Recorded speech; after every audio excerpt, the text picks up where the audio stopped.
As far as penultimate episodes go, this one leaves a little bit to be desired.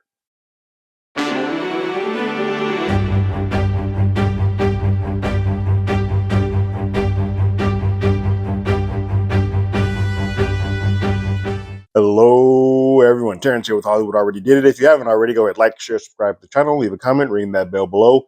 Anytime we have something, you will be among the first to know. For my old man, folks, you guys are going to get a bit of a twofer today. This is episode 7, this review, but I also, today, am putting up episode 6, which I watched ages ago, did the review ages ago. I just haven't had the time to edit or get it up. Some of that is because the response to the old man is not nearly as strong as the response to something like Fight Night, or even how I can see the algorithms of people are searching this channel for Tulsa King, and that's not a show that I did for season 2. Not because I didn't want to, just because I can only really do 2 shows at a time. And so, but I am a completist. I do see that there have been people who come along with and just kind of started making their way through Old Man season 1 and are coming along with Old Man season 2. So because I'm a completist, I'm going to finish these off. So episode 6 just went up at the same time as episode 7, and I will be getting episode 8 up, the final episode, up tomorrow. Let's talk about 7.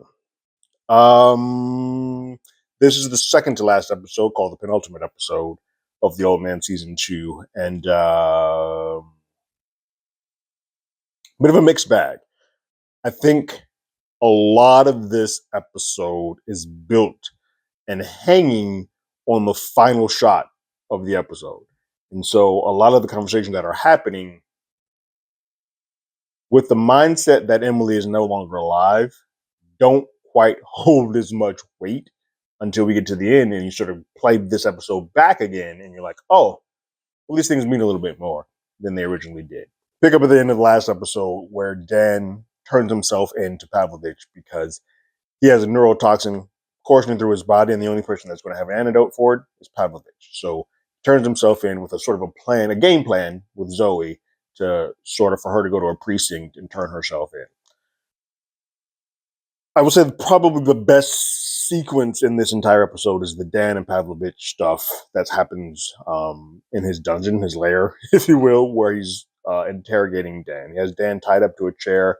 He's interrogating him. It's good because you can genuinely tell that these two don't F with each other at all. You can tell that Pavlovich is all about power, and under different circumstances, were both Dan completely healthy and Dan not tied up, he would murder everyone in this room. While he's tied up, his subconscious, because of the neurotoxins and whatever it's doing to his body, we sort of get to use Emily as a subconscious piece while Dan is negotiating with Pavlovich. As Pavlovich arrives on scene, Dan asks immediately for the antidote. And Pavlovich like, why in the hell would I bother giving you that? Like, why would I do that? And Dan's like, I've got information that you want. For that information, you should give me the antidote, and we will make this a fair trade. And Pavlovich is like, I have it here, but I need to know that the information that you plan to give me is worth it more than getting rid of you, who has been a big nuisance and who I have been asked to kill, you and the other half of the Dixon duo that you have. And he says, once I kill you, I'm going to immediately find her and do the same to her. And Dan's like, well, it might already be too late for her. She can either ruin you or ruin someone else. Those are the 2 options. If you ruin someone else, all your issues, all your problems go away, and so you don't have anything else to worry about. You choose which one of these you want to do. All I have to do is make a phone call to her. While this is happening, Emily continues to sort of be that hallucination counter to whatever Dan is saying. He's like, you need to man up, stop being a coward, and kill this man. You want to get vengeance from me? Now's the time to go ahead and do that. I'm not sure the Emily hallucinations, because of him going through the neurotoxin drugs, work. I just don't know. I feel like they undercut the scene a little bit. But it does give a little bit of like, this is what Dan truly wants to do. He cares so much about Zoe and protecting her that this is what he's willing to do for it. I just don't know if I need the subconscious piece of that. I feel like I can get that just off the context of Pavlovich and Dan talking. And they don't overuse it. Like it goes away and kind of comes in spots. Like this is what you're going to do. So I'm torn. It's a useful trope. It works. It makes sense in the context of what they've done for the scene. I just don't know if we need it at all. While that is happening, Zoe does go into the precinct and turn herself in for custody. She just goes and talks to the desk clerk, who's pretty naive, and he's like, "Yeah, you need to go ahead and call the CIA, the head of the CIA, get them down here, the chief officer of the CIA down here, and let them know what's going on." And she drops the name of Nina Kruger and Morgan Boat. Like both of those folks, I've witnessed them being killed. You let them know. And once you mention Morgan's name, someone's going to be sent down here immediately. It's above your pay grade. You won't know. You won't know who these people are. But trust me, the person on the other side of that phone will. And she uses Marsha Dixon as the name to sort of to sort of shoot across the bow. We get our first shot, live action shot of Jenna McTeer as Marion here. And she's living her best life in Hong Kong with Harold on her tail. Harold's following her, and she's aware of it. She's seen Harold. She's already spotted him hours ago, and they have some moments where they exchange some pleasantries before Harold's like, "We need to talk, and we need to talk in private. Probably not around any of the ears you currently have here." She agrees to go do so. While Dan and Pavlovich continue their conversation back and forth, Zoe is just awaiting someone to arrive at the precinct, at the police station. And a gentleman named Pete pops in and arrives and goes and talks to her. And Pete is like, I'm not with the CIA, but I am the man that arrives on the scene when a woman whispers into the ether, Morgan Boat is dead. And I know who did it. I'm the one who comes and shows up in that moment. She then begins to try to negotiate with him, saying, "Hey, I need immunity." He's like, "Well, is that what you want? Like, immunity is it just for you?" He's like, "Yeah, that's all I need is immunity." And then he sort of breaks down what's going to happen next. Okay, I don't see a problem with getting you immunity. I can make some calls and make that happen for you. But I need you to know, once you give me the name of whoever is responsible for killing Morgan Boat, I'm going to recede into the darkness. I'm going to share that name with the people who need to know it. And then all the monsters are going to come out of the darkness to end that person's life. Are you okay with that? Like, is that something that you are good with? There's also a little bit more. There are two types of witnesses to murder. There's the innocent kind, and then there's something else. These monsters are also going to want to know, once they take care of their extraction of revenge, they're going to want to know, which witness are you? Are you prepared for whatever is coming on the other side of this? And she's like, yes, I am. Go make those phone calls. Let's get this ball rolling. It's at that point that we flip back to Dan and Pavlovich, and Dan's like, here's what's going to happen. Zoe's going to, he doesn't say name, it's Morgan for him, for Pavlovich. He's like, Zoe's going to give the name of either you as the person who killed Morgan Boat, which is going to cause you to get a lot of sleepless nights. Not too many, because it's going to be pretty quick when they come and find you and kill you. Or she's going to give my name, and then they're going to come after me and kill me. And then all your troubles are handled, and she will disappear. And Pavlovich is like, well, why would you do that? He gets money, and we both go free. For him, his freedom is being in death with his daughter. It seems like at this moment he's just willing to sort of just chalk it all up and say, "Hey, it is what it is. Uh, I can't have a life, but I care enough about her with Zoe. Can't have a life with her because we've broken that bond, that trust. But I do care for her, so I want to see her go off. But I'm also done. The purpose that I sort of had for life is out. So let's end this now." He then tells Pavlovich that the daughter that was his still is his, but is not truly his daughter. He infers and gives off that she was in fact Hamzad's daughter, and that gives him a bit of a cause for pause. Like, wait, oh, what? And he's asking, "Why are you telling me this information?" Dan's like, "I want you to give me her body. I want you to give me her body for a proper burial." Now, we see later that the reason he sort of is hesitant, a little bit freaky here in all of this, is that he knows what actually happened in those tunnels.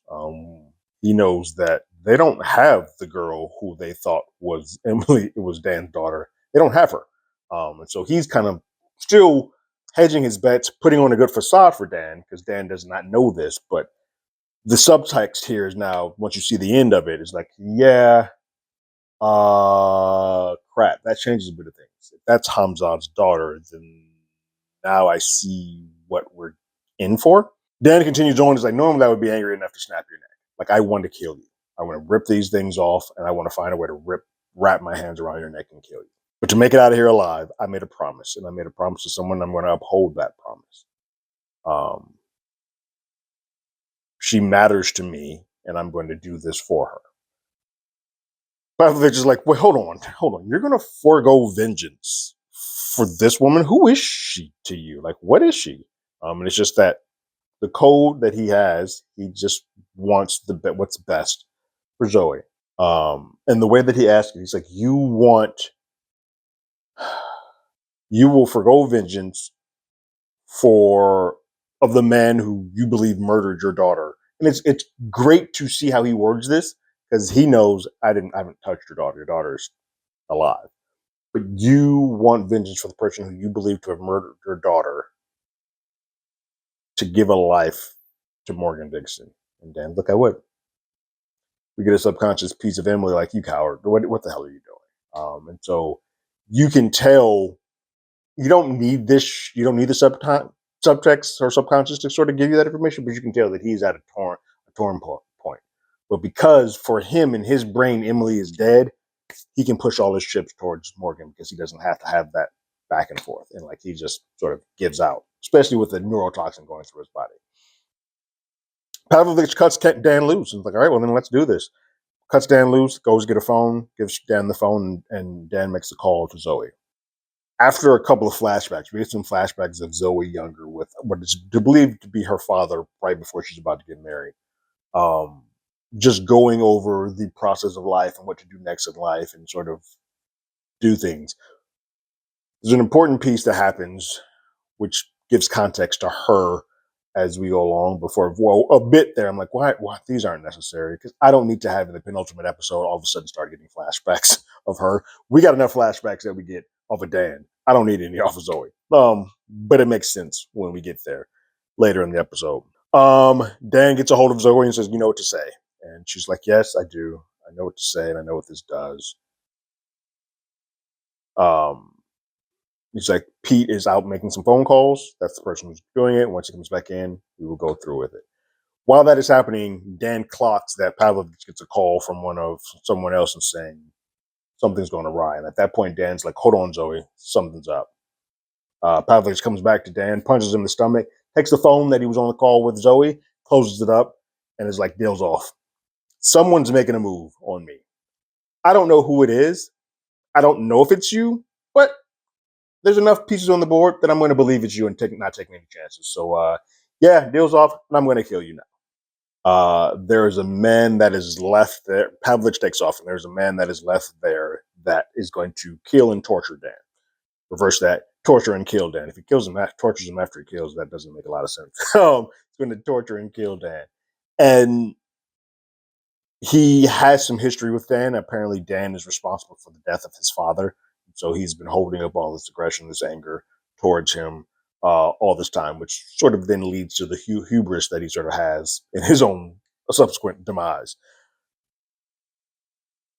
We finally catch back up with Harold and Marion, who are having a back and forth about their whole situation and life and back and forth. And basically, Harold wants to know what it is exactly you have a relationship with Pavlovich for. Like, what is it that you got out of it? She's like, I don't have a relationship with him anymore.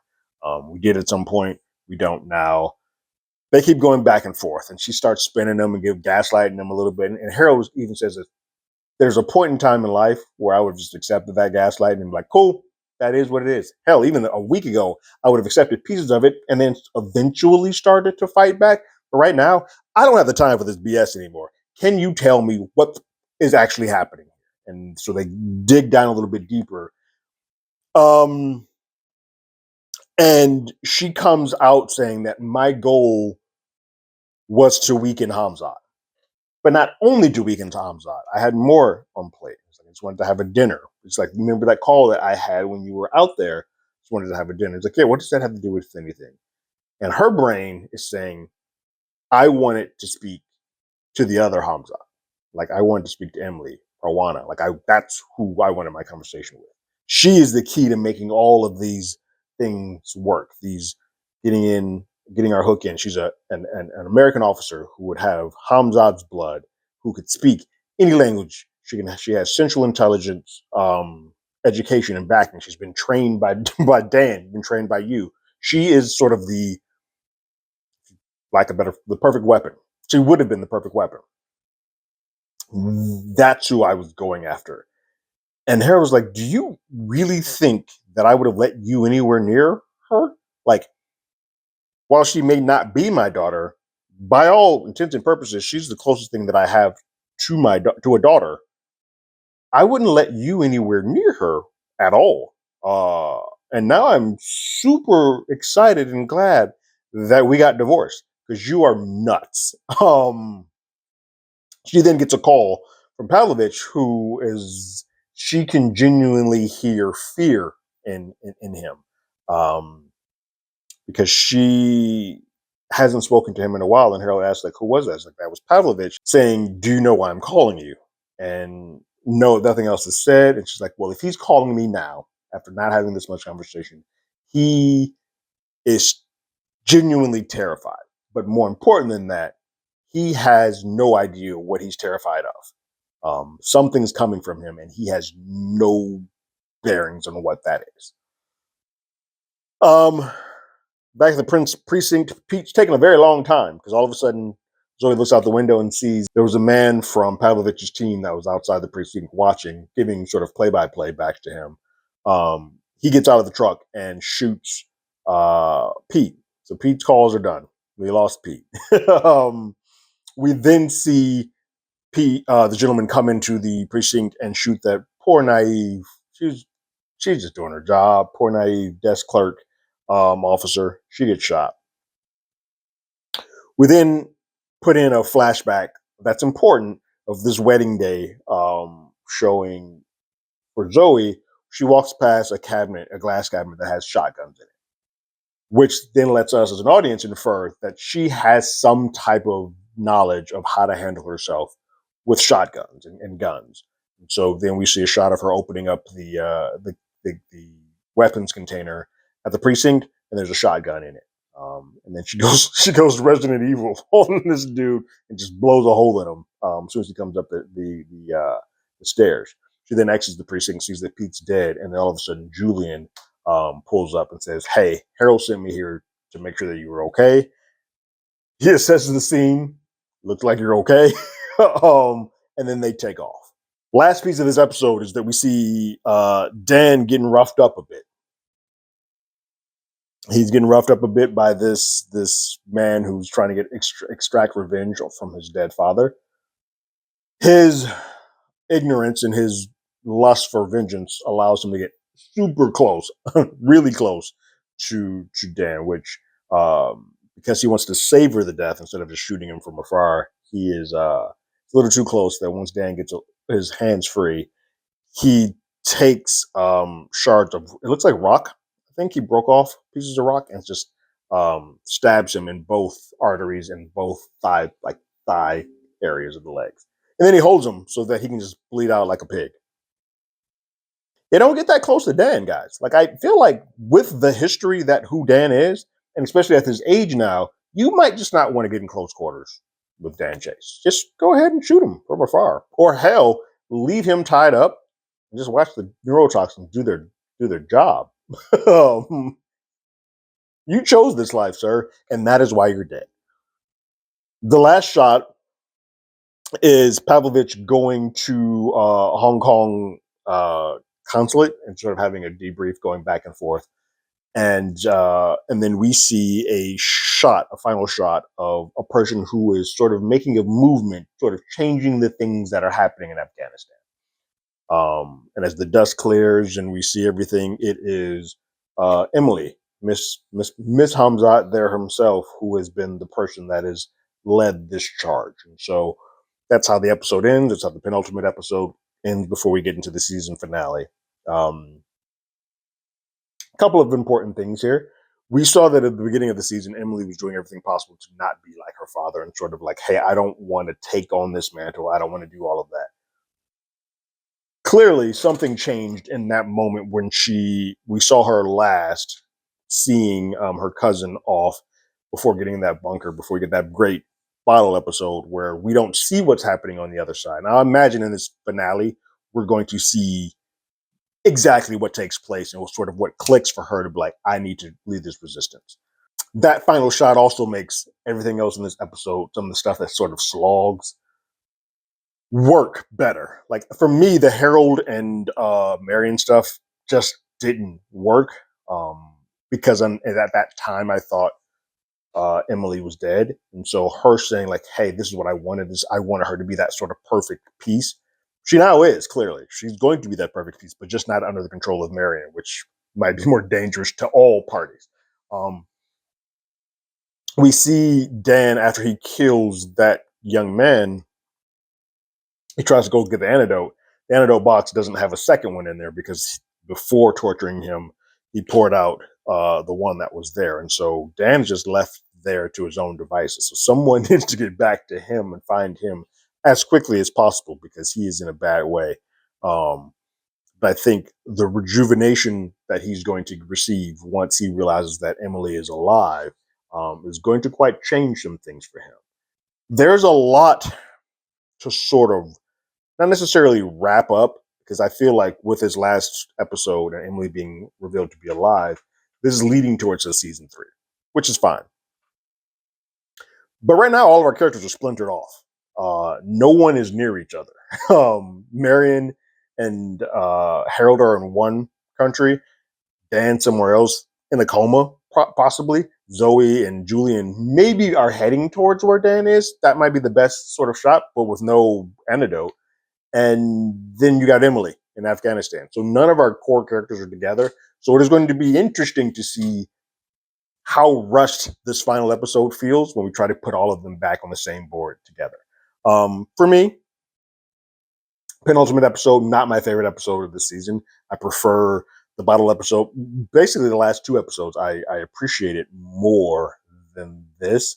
And so the finale is going to have a little bit more to just sort of pick back up the steam. I think there's that last shot of Emily standing there looking like a badass, look like Sarah Connor, is good. Let's see if they use that well enough to wrap this all up and land the plane and then take us off if they do get a season 3. What did you guys think about this penultimate episode of the 2nd season of The Old Man? Go to leave your thoughts and comments in the comments below. If you haven't already, you can follow us on Twitter at HollywoodADI. You can hit us up on email at HollywoodAlreadyDidIt@gmail.com. We also have a podcast with the same name. That's on Google Podcasts, Spotify, Apple Podcasts, any other place podcasts. We're there. Just to give a bit of a hint of what's coming next for these shows, because we only have one more episode for this one. I will be doing both Silo, season 2, and Dune Prophecy. I will be talking about both of those. But because I wanted to talk about them, and I just wasn't able to do them episode by episode wise, I will do a Tulsa King when it's completely done, and an American sports story, Aaron Hernandez, when it's completely done. I just won't do episodes for those. Those 2, I'll do a here's what I thought about this show. Here's if you should watch it type of thing. But like always, I got my ticket. You got yours.